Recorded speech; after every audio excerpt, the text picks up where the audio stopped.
Good morning. It's August 12th, and this is your daily brief in science. Here's everything you need to know. Long COVID continues to be a significant concern for many individuals recovering from COVID-19. Characterized by symptoms that persist for 3 months or longer after the initial infection, it impacts an estimated 5 to 10% of cases, with many patients not feeling normal for 12 to 18 months. A recent study published in the journal Infection has shed light on the complexities of long COVID. Researchers analyzed blood samples from individuals exhibiting long COVID symptoms and identified 65 distinct SARS-CoV-2 protein fragments within extracellular vesicles, or EVs. This finding suggests that the virus may linger in the body long after the initial infection has resolved. Extracellular vesicles are nano-sized particles that transport proteins and other molecules between cells, and they have previously been known to carry viral materials. However, the study did not find evidence of active viral replication in the patients tested, indicating that these protein fragments could be remnants from past infections rather than signs of ongoing infection. The exact nature of these identified peptides remains unclear. They might represent leftover material from viral protein formation rather than active viral replication.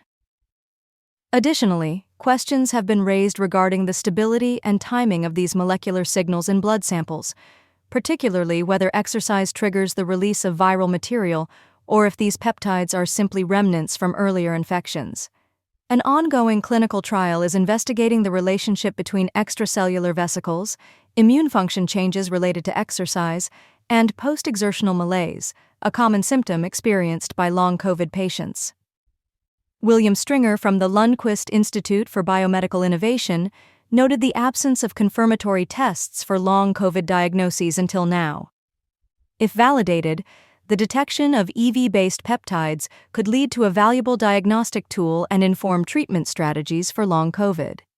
In a related study, it was estimated that COVID-19 vaccinations saved 2.5 million lives between 2020 and 2024, highlighting the importance of staying updated with vaccinations as new variants continue to emerge. A groundbreaking study published in the journal Cell reveals that a 4,000-year-old domesticated sheep found at the archaeological site Archeim was infected with Yersinia pestis. This discovery indicates that livestock played a significant role in the spread of an ancient form of plague during the late Neolithic and Bronze Age. The research team, which included experts from the Max Planck Institute and Harvard University, analyzed bones and teeth from livestock linked to the advanced Sintashta Petrovka culture, renowned for its innovative animal husbandry practices. These findings shed light on the complex interactions between humans, livestock, and wildlife, prompting reflections on how domestication and pastoralist lifestyles may have influenced the emergence and spread of infectious diseases.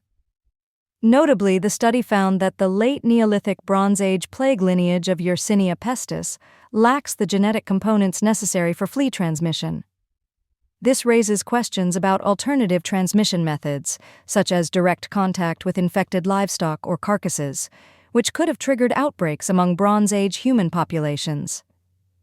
The study highlights the need for further interdisciplinary research combining archaeology and ecology, as many questions remain regarding the identity of the wild animal reservoir and the rapid spread of the pathogen over long distances. The research provides significant insights into the interplay between human cultural practices and the emergence of infectious diseases, which is essential for informing current zoonotic spillover frameworks and enhancing global health preparedness. Interestingly, the study revealed that the late Neolithic Bronze Age plague lineage exhibited notable genomic homogeneity and underwent parallel mutations, suggesting a unique mode of pathogen persistence that differs from modern flea-borne epidemics. Genetic analysis indicated that humans and sheep were infected with nearly identical strains of plague, suggesting a spillover from an unknown wild animal reservoir, exacerbated by sheep grazing practices that increased human exposure to the pathogen. The archaeological context of Archeim allowed researchers to explore alternative transmission vectors for the plague beyond the traditional rat-flea-human cycle, as no evidence of grain storage was found at the site. A new vaccine for pancreatic cancer, known as ELI-0022P, is showing promise in extending survival rates. Researchers have described the findings from this study as remarkable.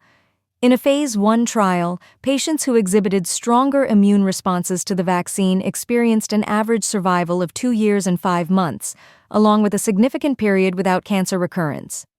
Dr. Zev Weinberg, who led the study, emphasized that the survival times for patients with robust immune responses were significantly longer than anticipated, highlighting the vaccine's potential.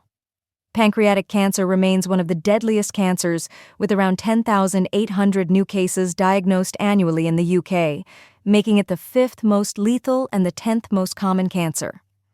The symptoms of pancreatic cancer can often be vague and mistaken for less serious conditions, complicating early diagnosis. Experts urge individuals to consult healthcare professionals if they experience unusual symptoms such as persistent abdominal or back pain, unexplained weight loss, jaundice, changes in urine and stool, new-onset diabetes, fatigue, and indigestion that does not respond to treatment. Dr. Chris McDonald highlighted the study's significance in demonstrating the effectiveness of a universal vaccine approach, which could broaden access to immunotherapy for more patients. Unlike personalized cancer vaccines, ELY-0022P can be mass-produced, allowing for quicker distribution and availability to patients. Further testing is underway among a larger group of pancreatic and bowel cancer patients to validate the initial findings. The vaccine may also help prevent cancer recurrence, with patients remaining cancer-free for over 15 months on average after treatment. Unfortunately, pancreatic cancer is often diagnosed at advanced stages, with only 10% of cases identified in time for life-saving surgery, leading to a grim prognosis for most patients. The study, published in Nature Medicine, involved 25 patients, with 68% developing strong immune responses to mutant KRAS proteins after an average follow-up of nearly 20 months. An extensive international effort has been underway for over 15 years, focusing on excavating fossils in Africa to deepen our understanding of the Permian period. This era, which spanned from 299 million to 252 million years ago, culminated in the Great Dying, the largest mass extinction in Earth's history. Led by the University of Washington and the Field Museum of Natural History, the research emphasizes the ecosystems of southern Pangaea just before this catastrophic event that eradicated approximately 70% of terrestrial species. The paleontologists have conducted extensive excavation trips across 3 main basins, the Ruhuhu Basin in Tanzania and the Luangwa and Mid-Zambezi basins in Zambia. These efforts often required camping in remote areas and collaborating with local governments to facilitate their work.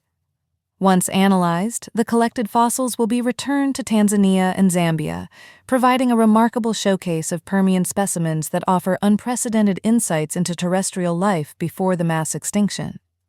Collaboration has been key to this research, which has involved numerous institutions and received funding from the U.S. National Science Foundation and the National Geographic Society.